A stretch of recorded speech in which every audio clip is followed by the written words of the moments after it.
Si vous essayez de conserver votre vie, vous la perdrez. Et si vous perdez votre vie, vous la retrouverez. Restez avec nous dans Jouissez de votre vie.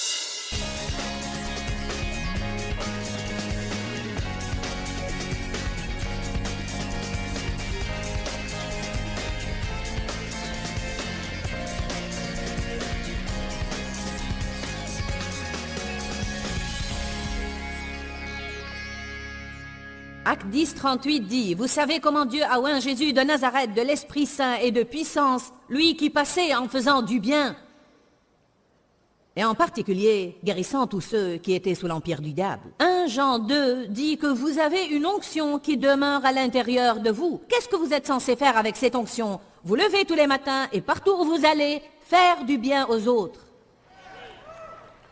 Être une bénédiction intentionnellement, peu importe si vous en avez envie ou non. Sortez du lit tous les jours et décidez-vous. Il ne s'agit pas de moi, je ne me soucie pas de moi-même, je me confie au Seigneur. Seigneur, si je vais jamais être heureuse, ce sera à toi de me rendre heureuse. Mais je vais vivre aujourd'hui pour rendre les autres heureux et avoir la foi que tu vas me faire récolter dans ma vie. Je vous dis, ça marche.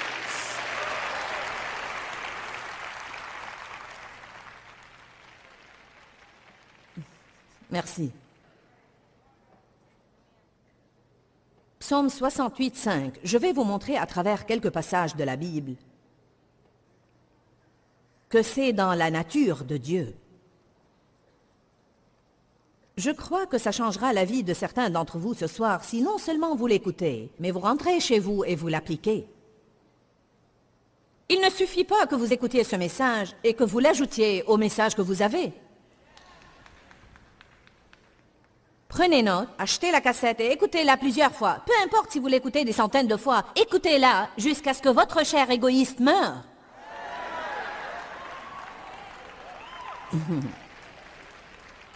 Je prêche non seulement à vous, mais à moi aussi. Psaume 68, versets 5 et 6. Le Père des orphelins, le défenseur des veuves, c'est Dieu dans sa demeure sainte. Dieu donne une famille à ceux qui étaient abandonnés. Il délivre les captifs et les rend heureux. Les rebelles seuls habitent des lieux arides. Et si tous les dimanches après la réunion et avant de sortir de ce bâtiment, vous trouviez une mère célibataire et vous lui donniez de l'argent pour sortir déjeuner avec ses enfants?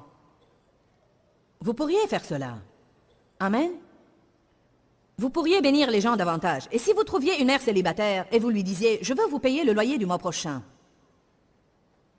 et si vous faisiez quelque chose en cachette et vous sortiez acheter des chèques cadeaux et vous les mettiez dans sa boîte à lettres sans inscrire votre nom dessus, mais en écrivant « Dieu t'aime ». Et si vous adoptiez une veuve et vous preniez quelque temps pour visiter quelqu'un qui n'a pas de famille, savez-vous combien il y a de personnes dans le monde qui n'ont personne qui prend soin d'eux et les aime? Personne. C'est malheureux. Un jour, vous allez vieillir. Ne mettez pas les vieux de votre famille dans une maison de retraite quelque part.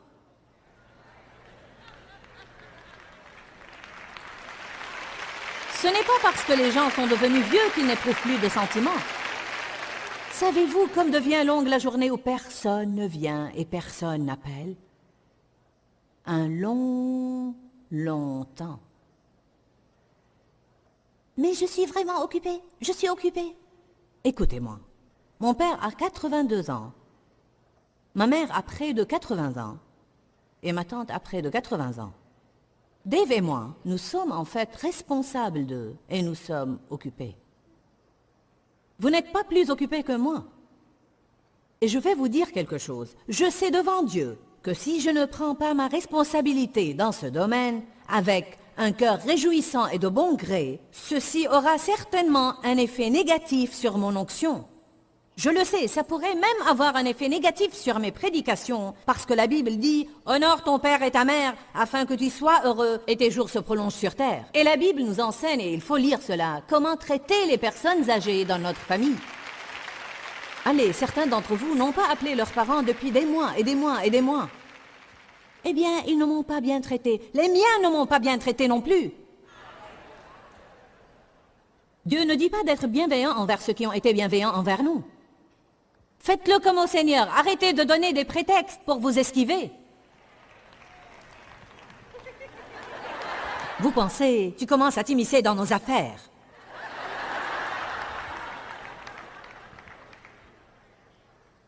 Vous savez, non seulement vos parents, que tout le monde dans la famille participe et aide. Que ce soit vos tantes, vos grands-mères ou vos grands-pères. Un jour, je vais vieillir et je ne veux pas être seule. Et je sème des graines maintenant, parce que je crois de tout mon cœur qu'on récolte ce que l'on sème. Amen.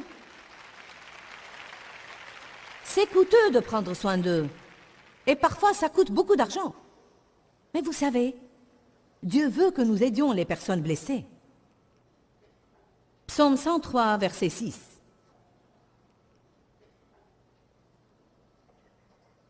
Vous serez heureux si vous le faites.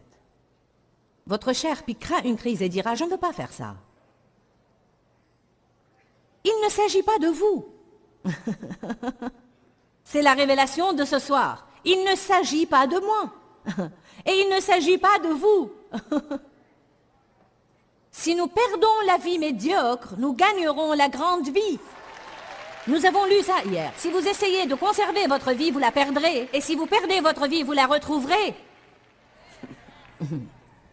Jésus nous a dit, si vous voulez être mes disciples, chargez-vous de votre croix et suivez-moi. Perdez de vue vos propres intérêts. Et je ne vous dis pas que vous devez faire ça tous les jours de votre vie. Jouissez de votre vie, faites ce que vous aimez, reposez-vous, amusez-vous, allez en vacances, regardez la télé, mais n'oubliez pas les autres choses aussi. Ceci ne veut pas dire faites seulement des choses pour les autres. Ce ne serait pas une vie équilibrée et vous vous sentirez épuisé. Mais faites votre part. Allez. Faites votre part. Où est-ce que je vous ai dit d'ouvrir vos livres? Psaume 103, verset 6. L'Éternel fait droit et justice, non seulement à moi, mais à tous les opprimés. Que signifie être opprimé? Être dans un désarroi. Être blessé, être désemparé, ou bien être maltraité. La justice donne équité et équilibre. Elle rend juste ce qui est faux. Par exemple, c'est faux que quelqu'un possède 5 manteaux, alors que quelqu'un d'autre meurt de froid tout l'hiver parce qu'il n'en a aucun. Il est faux que je possède 5 manteaux tout neufs, que je vois une de mes employées venir au travail, vêtue d'un manteau en haillons et d'être fière d'avoir 5 manteaux neufs sans lui en offrir un. Nous voyons de tels besoins autour de nous tout le temps et nous les ignorons. Il faut changer d'attitude. Amen. Allez à Éphésiens chapitre 5.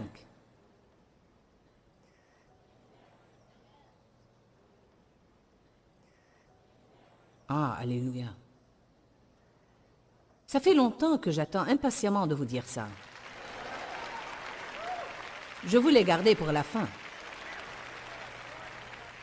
Maintenant, je vais vous lire une écriture dans laquelle Job a dit « Vous voyez ce bras? Si je ne le lève pas pour aider les autres, qu'il se détache de sa jointure parce qu'il ne m'est plus d'aucune utilité. » C'est ce que Job a dit.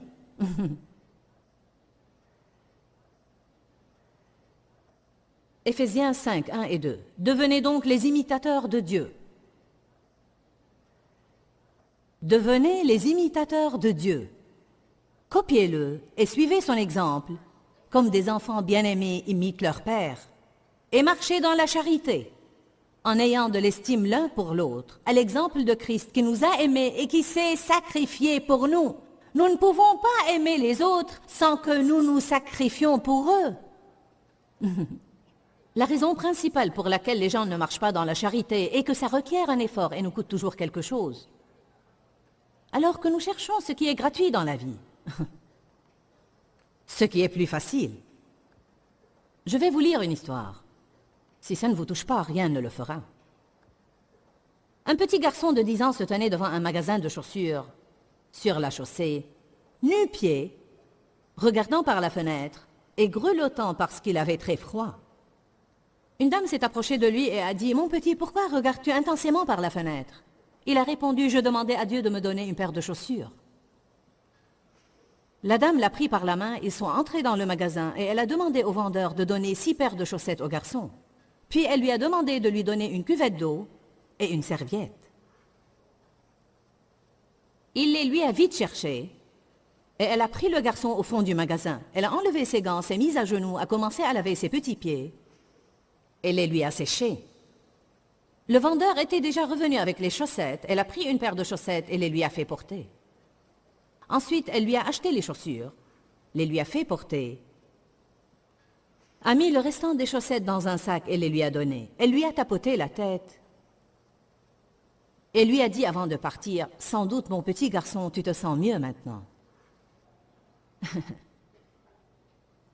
Le garçon, étonné, l'a tenue par la main, l'a regardée avec les larmes dans les yeux et lui a dit, « Êtes-vous l'épouse de Dieu ?»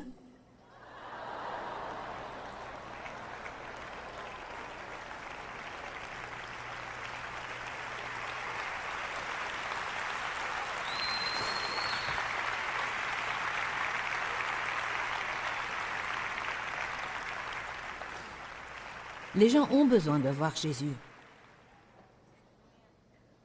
Il y a des personnes dans votre vie qui n'ont pas besoin d'être sermonnées. De toute façon, ils ne vous croient pas. Car s'ils ne le voient pas agir dans leur vie, ils ne le croiront pas. Nous devons être des lettres vivantes lues de tous les hommes. Car Dieu a tant aimé le monde qu'il a donné son Fils unique. Nous devons arrêter de penser à nous-mêmes. Et nous devons, intentionnellement et quotidiennement, trouver comment nous pouvons être une bénédiction aux autres et nous devons commencer à prier. Seigneur, je te supplie, ne permets pas qu'il y ait des besoins autour de moi et que je ne les vois pas. Je ne veux pas être insensible et dur. Je ne veux pas être tellement pris dans mes intérêts et ce qui se passe dans ma vie que je ne vois pas les besoins autour de moi et je ne prends pas le temps d'être gentil avec les autres ou subvenir à leurs besoins. Alléluia. Vous pouvez sentir dans votre fort intérieur que ce que je dis ce soir est vrai. Nous le savons déjà. Nous n'avons pas besoin d'une plus grande révélation. Nous avons déjà une révélation de Dieu à l'intérieur de nous. C'est ça la réponse. C'est ce dont j'ai besoin. C'est ce que je cherchais. Vous êtes venus pour avoir une révélation et vous l'avez.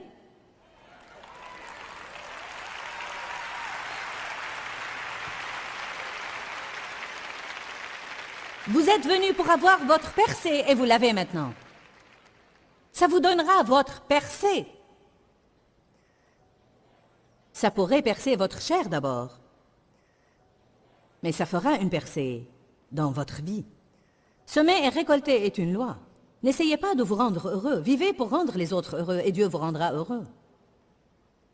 Jésus a lavé les pieds de ses disciples et a dit, si vous savez ces choses, vous serez heureux.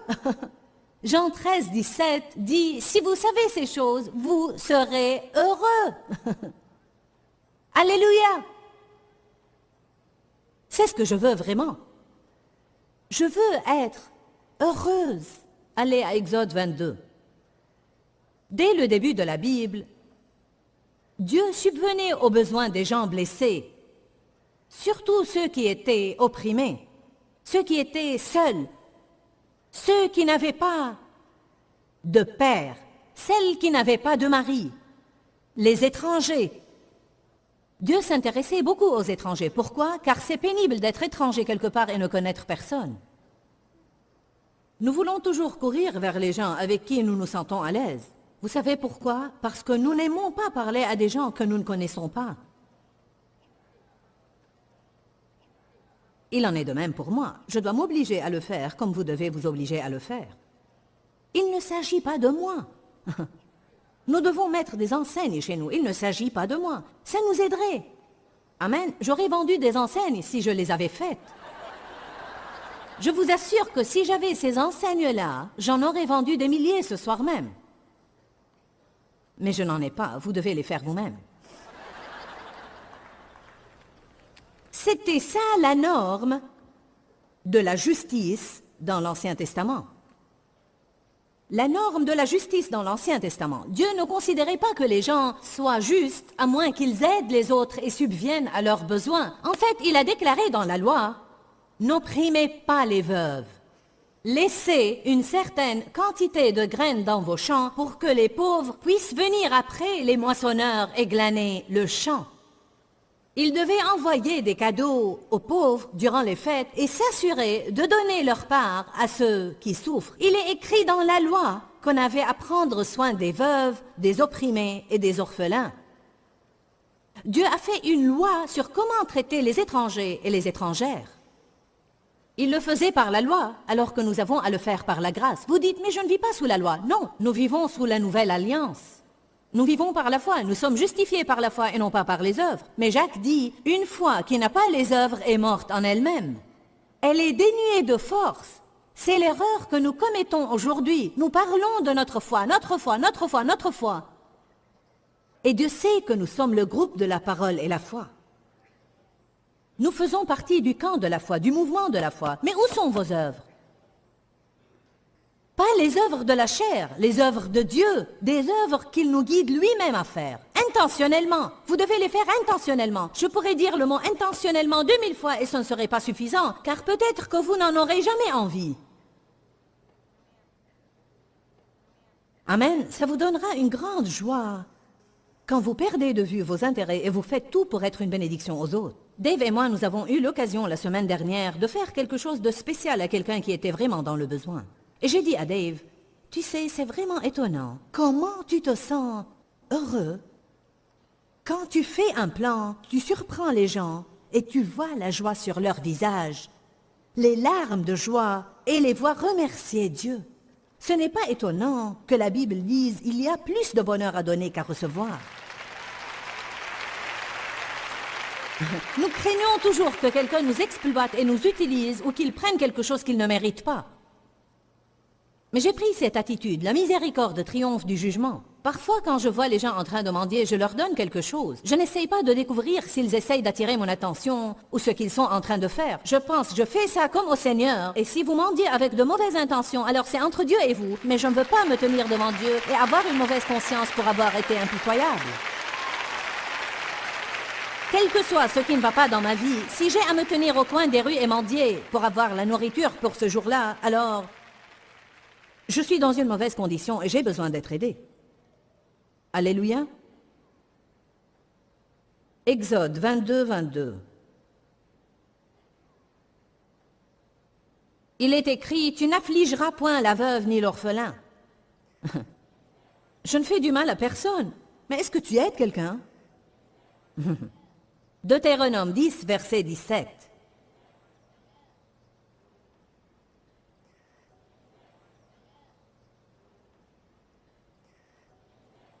Nous avons fondé une église dans les quartiers de St. Louis, appelée The St. Louis Dream Center. C'est une imitation de ce que Tommy Barnett a fait à Los Angeles. Et je suis vraiment fière du Dream Center parce que nous nous occupons des prostituées les vendredis soirs. Nous sortons pour trouver des femmes dans les rues, leur donner des roses et leur dire que Jésus les aime. Tous les vendredis soirs, nous aidons les sans-abri. Nous sortons pour leur donner des tartines et des choses dont ils pourraient avoir besoin. Nous les cherchons sous les ponts et nous les aidons. Nous avons également un rassemblement d'enfants tous les samedis où nous amenons des enfants des rues, nous leur faisons des activités et nous leur apprenons la parole. Nous avons aussi une maison dans laquelle il y a 9 femmes qui travaillent à rétablir les filles prostituées et les toxicomanes. Je crois que ceci est très important et nécessaire et je crois que beaucoup d'églises, je ne dis ça pour juger personne, je n'essaye de contrarier personne et je sais que nous ne sommes pas tous appelés à faire la même chose. Mais si vous n'êtes pas appelés à faire ça, soutenez-le. Je vais vous dire une chose, je crois que les églises manquent leur appel et de très loin. Si tout ce qu'elles font est rester là à penser comment leur assemblée pourrait se développer et elles n'aident pas les personnes affligées dans leur entourage. Si vous lisez le livre des Actes des Apôtres, vous découvrirez qu'ils avaient la force parce qu'ils subvenaient aux besoins des autres et ils les aidaient. Deutéronome chapitre 10, versets 17 et 18. Car l'Éternel, votre Dieu, est le Dieu des dieux, le Seigneur des seigneurs, le Dieu grand et fort, qui ne fait point acception des personnes et qui ne reçoit point de présent, qui fait droit à l'orphelin et à la veuve, qui aime l'étranger et lui donne de la nourriture et des vêtements.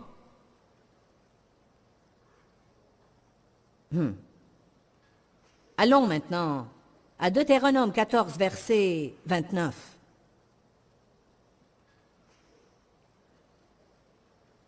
Le voilà. Êtes-vous prêts? Alors viendront le Lévite, qui n'a ni part ni héritage avec toi, l'étranger, l'orphelin et la veuve qui seront dans tes portes, et ils mangeront et se rassasieront, afin que l'Éternel, ton Dieu, te bénisse dans tous les travaux que tu entreprendras de tes mains. Que dit-il? Si vous voulez que votre travail soit béni, commencez à prendre soin des gens blessés. Amen. Je crois vraiment en un principe, et c'est que si vous payez vos dîmes à une certaine église, cette église est censée se servir de cet argent pour subvenir aux besoins des autres, et de cette façon vous aurez donné pour ces œuvres de bienfaisance à travers les offrandes que vous avez données à votre église. Paul a dit, amenez-nous vos offrandes et nous les distribuerons selon les besoins. Nous avons une maison de retraite, nous nous occupons des prisonniers, nous nous occupons des prostituées et des gens sans abri. Nous assurons une formation aux leaders, nous avons des missions. Et quand je dis nous, ça ne veut pas dire que Dave et moi faisons tout ça, mais nous le supervisons. Parce que je crois que c'est vraiment ce qui fait de nous un vrai ministère bien développé.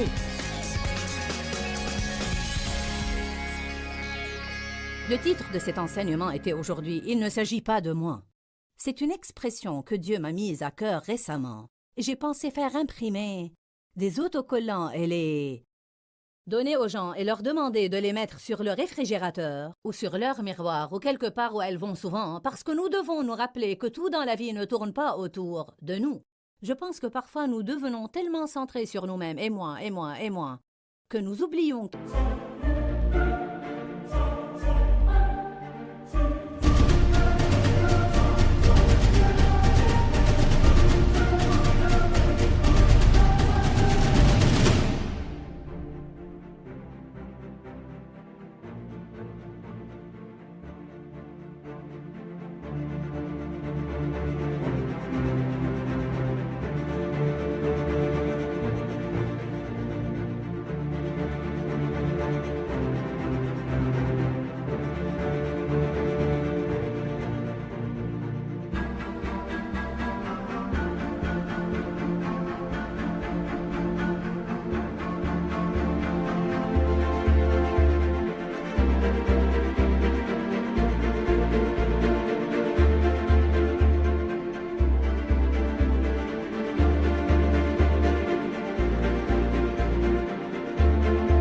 Il y a beaucoup de personnes blessées partout autour de nous. J'ai vraiment pris plaisir à enseigner cette série et je crois qu'elle vous sera vraiment bénéfique parce que franchement, je pense que c'est l'un des enseignements les plus importants et les plus efficaces que j'ai donnés depuis un très long moment.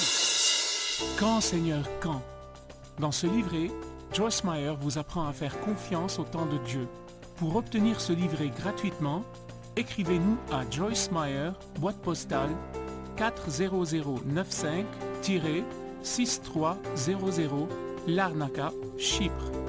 Ou bien visitez notre site web www.joycemeyerme.org/fr.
đi khắp phương trời vẫn nhớ tới quê hương.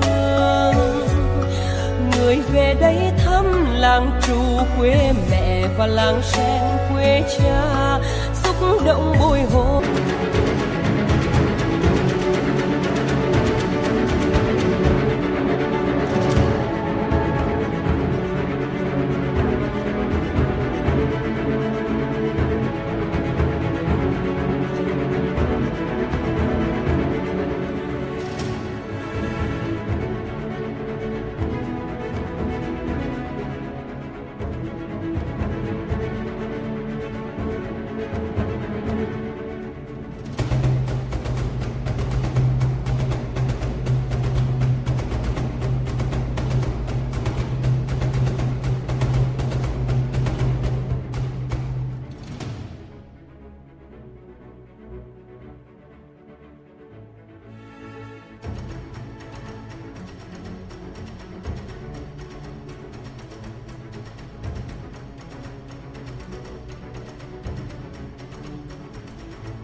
Người rơi giọt lệ, thương mái nhà tranh, thương đất mẹ nghèo, đi suốt cuộc đời mới được thăm.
Thank